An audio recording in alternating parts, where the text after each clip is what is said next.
back to my channel, sports fans. Okay, let's get into this right here. The NBA Finals Game 2 went as we planned, folks. But this is the kicker right here. I don't think I'm going to watch any more NBA Finals the rest of this series. I'm finished. I am finished. I can't do it no more. The NBA has ruined it for me. It's not so much the players. It's the NBA that is stretching this trash-ass series out. Well, let me say this. I don't know if it's going to be trash, okay? And it didn't start out trash as the Pacers came back and won Game 1. But Game 2 went as most expected it. And we'll talk about that in a minute. But I can't do it, guys. I might talk about something else on here, but I can't do the NBA Finals. I'm sorry. The NBA has ruined this for me. It came on Thursday night, the first game. The second game was played all the way on Sunday. On Sunday, folks. And most people, I won't say most people, but some people don't like staying up that late at night to watch this stuff. We know the young people don't watch it at all because they just read stats. And the older people have jobs that they have to wake up and go to in the morning. So, you know, not all the time we want to stay up and watch this stuff, the games. So anyways, that's not even the biggest part. That's the easiest part, really. But I'm just saying, as far as like viewership, they have to understand what their fans want. So the first game was played on Thursday.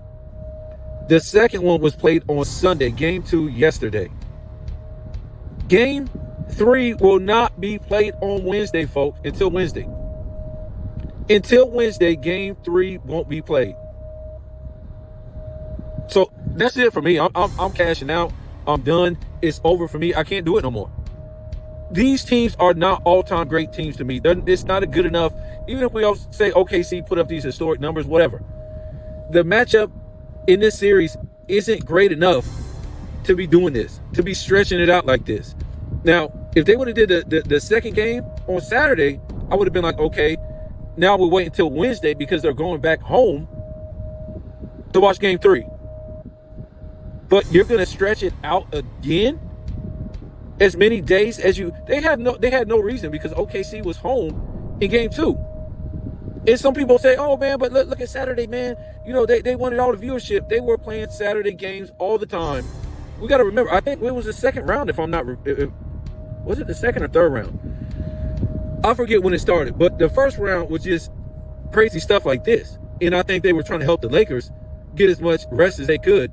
So they start stretching out these games over a long period. And then some teams didn't even have the break that the Lakers even had in that first round. But they were doing this in the first round. Once we got to the second and third round, they start doing back-to-back games. It didn't matter even if you had to come back home from being over on the road, they were still playing every other day.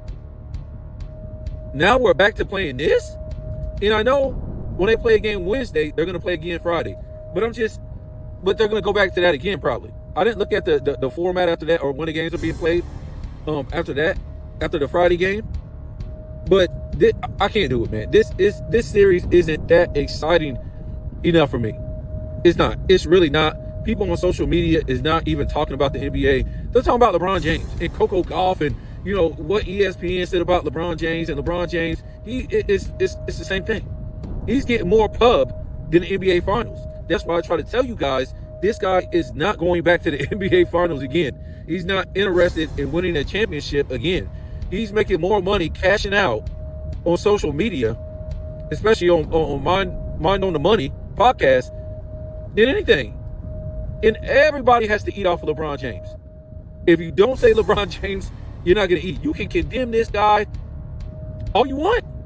All you want. This is your only meal ticket, LeBron James. It's your only big money meal ticket. So you condemning him is only making him more money. Only encouraging him, only sparking him to play another year. Only sparking Bronny James and Bryce James to be in the league, right? And I'm not trying to say I'm not guilty of it, but I'm not making no money off of it. Now, if I wanted to, I could. But I'm not interested in all the stuff you have to do to be monetized. Basically, I'm not going to sell my soul. I'll leave it at that. So, yeah, LeBron James is getting more pub than the NBA Finals. Now, again, this series isn't interesting enough for me to wait this long to see these guys play. I don't know why the hell the NBA is stretching this out. Do you understand Tomorrow will be June 10th. So what would that be? They're not playing until the 12th? What are we doing? The 12th? And it that'll be 13, 14. So game 4 is on the 14th? What are they doing? What are they doing? Come on, guys. You guys got to stop. I saw something about, let me see right here. If I can find it on this phone right here. I think Two Raw posted something about, the NBA finals of how he does on this day. Let me see if I can find this. It was the day when Michael Jordan and them blew out. Yes. Game 3. On this day, in 98, it was game 3 of the Jazz and the Bulls. Game 3.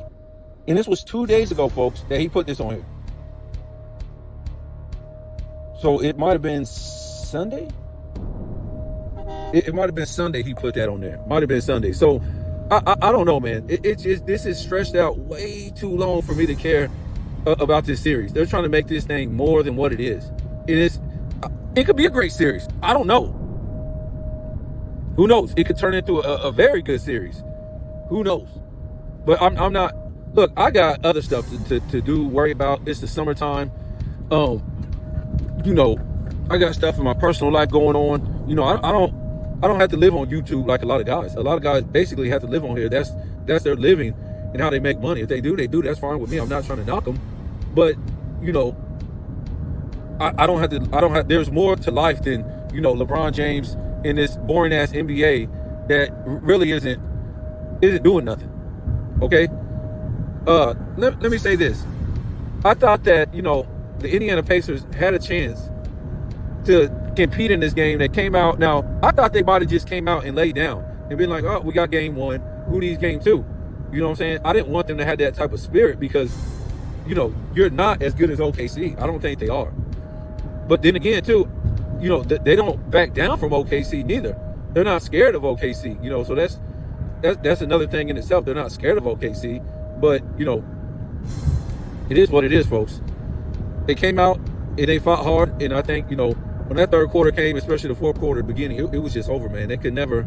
Well, I think in the third quarter they did try to bring it back down and stuff like that. It's just they was just going to see if OKC was going to crack. OKC didn't crack. OKC basically had the pedal to the metal the whole game, right? They didn't have any flaws in their armor the entire game. So you got to give OKC that. OKC, their backs were against the wall. Their backs were against the wall in this game. To me, it might become interesting. The series might become interesting, but OKC is not going to lose this series, folks. They're not. This will be a stain. I know it sounds weird to say it'd be a stain on the NBA, but I just think it would. For a historic team to put up these kind of numbers like that, I don't think a lot of people will take the NBA. The people who still do take the NBA serious, they really wouldn't take the NBA serious. The people that still do, because there's no way a historic team like this could lose. This is a number 1 seed against a number 4, and this ain't like an all-time great Indiana Pacers team in the past that were okay. We're number 4 this season, but we were great in the past. You know what I'm saying? So I just don't think that the NBA is going to let OKC lose this series. They're not. This is a historic season for OKC. They want to get SGA going. This will be his first championship. I think will this be 7 years for him, if I'm not mistaken. So this will give him a boost as far as getting started. You know what I'm saying? They can really, sell him and stuff like that. If he was to lose this series, look, I wouldn't say his career would be over, but it would be a really big stain on his image. It would be a really big stain on his image. And even though, that I know Wilt Chamberlain was basically out of his prime or whatever like that, and Elgin Baylor was too, but that really hurt their image, and kind of Jerry West too back in the day. Now I know they end up reviving their image over the years and stuff like that, but when they end up losing to the Knicks and they lost to Boston in '69, that really, they really took a hit for that. They really took a hit for that, especially Wilt going out in the fourth quarter like that and not being able to come back in the game. I mean, they really took a hit as far as their basketball image. And it's tough because Jerry West, he was kind of like, back then he was a, basketball star, celebrity, but he was kind of a celebrity period back then, and we already know Wilt was a big time celebrity outside of basketball. That really took a hit to their image as far as like basketball is concerned. Not celebrity, but so to me, if OKC was to lose this, it would really look awful on SGA. So I just don't. The NBA would let that happen. I just don't think the NBA would let that happen. That would be, like I said, a lot of people would be more disinterested in the NBA if that did happen. A lot of people would be thinking rigged and stuff like that. So I don't know, man. Like I said, if SGA won this one, I think it'd be like in the 7th season, if I'm not mistaken. And who knows? Who knows? They might have a chance next year. You know how this 2020s is. Nobody keeps winning back to back. That's just how it is. We told you before, LeBron James, it gives him, more leeway to keep going, because if a team, especially a team who ain't a super team, won back to back championships in the 2020s while LeBron was playing, woo, that would be awful on him. So I don't think any team in this era will win back to back championships. It just won't.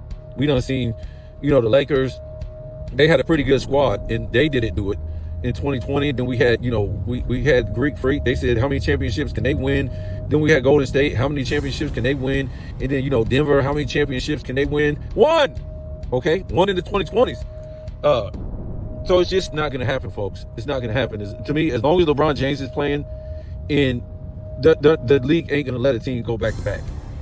Now, if LeBron James is going to the finals and he gets beat by a team that goes back to back, maybe something like that. At least he was in the finals, whatever like that. But for a team to go back to back in the 2020s and not even be a super team, because they really considered the team that beat LeBron James back to back was a super team. So they kind of like let that go, even though he had super teams his entire career, going to the finals, except for 1 year in 2007. But again, I'm just, and then let's talk about this. And I'm not trying to be mean. I grew up different, folks. We grew up different, right?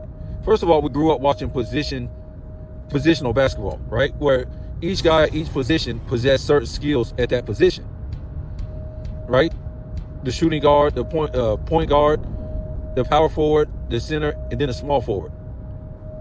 Each guy possessed different skills at those positions. So when a scout would scout a player coming into the NBA, or maybe a free agent off another team, he'd look at the center and say, well, let me see his high level skills at that position.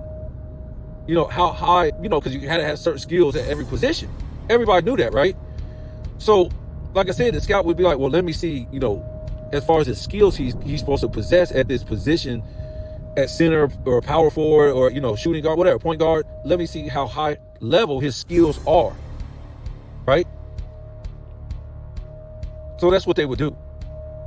So that's why, let me just say this. Everybody except for the center is probably playing the same position.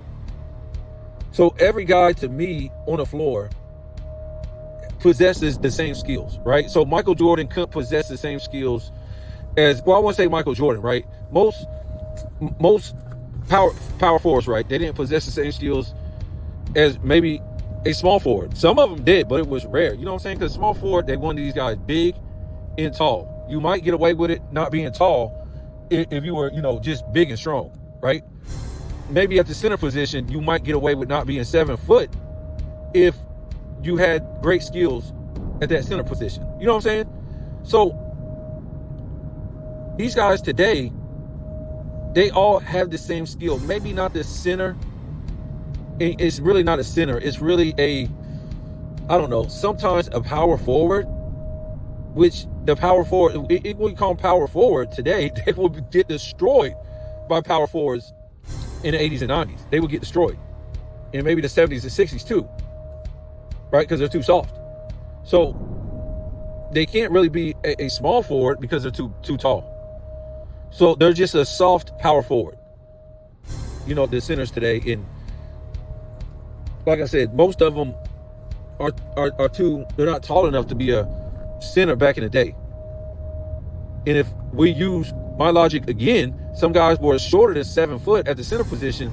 Well, guess what? Guys like Hakeem Olajuwon, he had great skills to offset that. So I guess you could say Joker. The problem with Joker, like I said, he would get biblified trying to be a center back in the days, in the 80s and 90s, because they would get on him for not being able to play the defense. And they would basically, he couldn't control the offense like that. They would be out there mugging them and everything. He only can run the offense in this era because there's no defense, right? So this is what you got today. You just, like I said, basically 4 guys with the same skill set that don't possess any different skill set than the same skill set, which is shoot the 3. That's it. Shoot the 3. I guess you could say pick and pop. Whatever happened to pick and roll to the basket? Whatever happened to that? Wow. So I wouldn't call pick and pop a skill. That's just part of their X's and O's on the floor. So that's not, I wouldn't really call it a skill. So you got 4 guys that basically do the same thing the entire game. And, you know, sometimes the center will try to be, you know, it will try to look like a center some of the game. So, again, it's not that interesting to me to watch this and take 2 and 3 days off to be excited to watch it again. I'm not. So, listen, I'm being serious. I'm not going to watch this series anymore unless they go to a Game 7. That's it. You go to a Game 7, we're in the house. Let's go.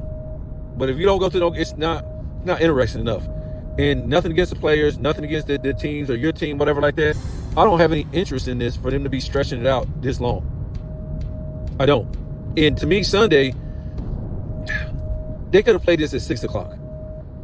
They really had no reason not to play it at 6 o'clock. Seriously. They had no reason not to.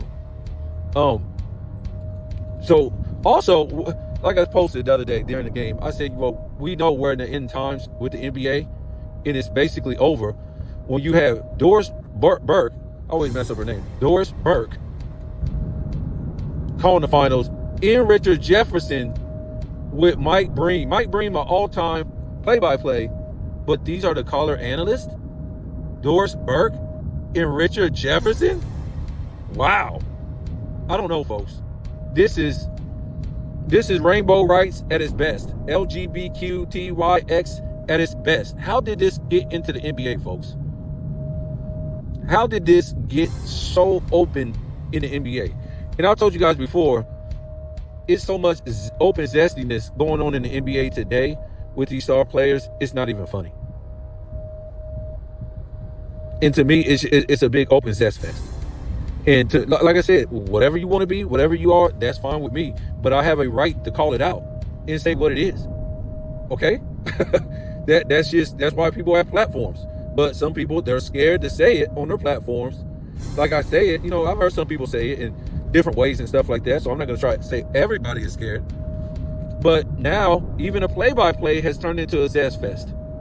I mean, we have women calling the NBA Finals now. Where are we at? And we know ESPN, well, you can just connect it to Disney, really, has turned into welfare. Disney, ESPN, and Fox has turned into welfare. Why do you think Chris Broussard left The Odd Couple? Because they couldn't pay him. They couldn't pay him to do both shows, folks. Why do you think, what is this? Oh, the moderator on First Thing First, why do you think she left? Or what? They really don't have no, moderator no more. Remember, they used to have a female, and I think they used to change them too. But I think they had one for a long. They couldn't afford her. Why do you think they broke up Skip and Shannon Sharp? They couldn't afford him. They couldn't afford him, so they brought Shannon Sharp over to ESPN. Then they try to lie to you about how astronomical the ratings are. With ESPN, nobody watches that trash. That's why Dreamer Pro advertises it, so you'll watch it. That's why he gets paid by Disney, ESPN, Fox to advertise them, so you'll go watch it. Whether it's, the show, or you go back and watch the YouTube clips on social media. The ESPN is, look what they got. Look at the panel, what they have for ESPN for the finals. Are you serious? Of course, they'll keep one good guy. So you have Stephen A. Smith, and then you have the rest of them are welfare workers. The rest of them are welfare workers. Perk. And then this other caveman looking dude, I don't even know who he is. Never heard of him. Maybe he played NBA basketball. I don't remember him. Maybe he came off the bench. I don't know. But why they have these people is because they don't have the money to pay great talent no more. What was that one show that just ended? I forget what it's called. Woody Page was on there for a long time. Oh my God. That show ended. They couldn't pay him, folks. The Levitar show, when he was on ESPN, ended. They couldn't pay him. Yep, that's what it was.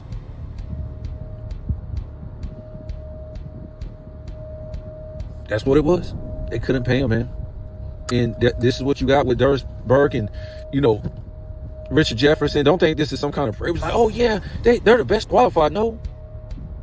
And then you got to be serious with yourself. It's going to come to the day where you have to be serious. That these players are not making this kind of money, and you're not being told the truth. Now, do they make millions? I think yes. But when you look at these players on the court, you say, where the hell did you get these guys from? These are the best that you could find? This is the best you could find. Really? Huh. It's not the best that I've ever seen. Not even close. So that's a whole rabbit hole by itself. But that's it, folks. Let me get off of here. I'm done with the NBA Finals. Unless they go to a Game 7, I'm done. I can't do it. Like I said, nothing against nobody's team. Nothing, you know what I'm saying? Nothing like that. But it's not worth, dragging it along this long for what?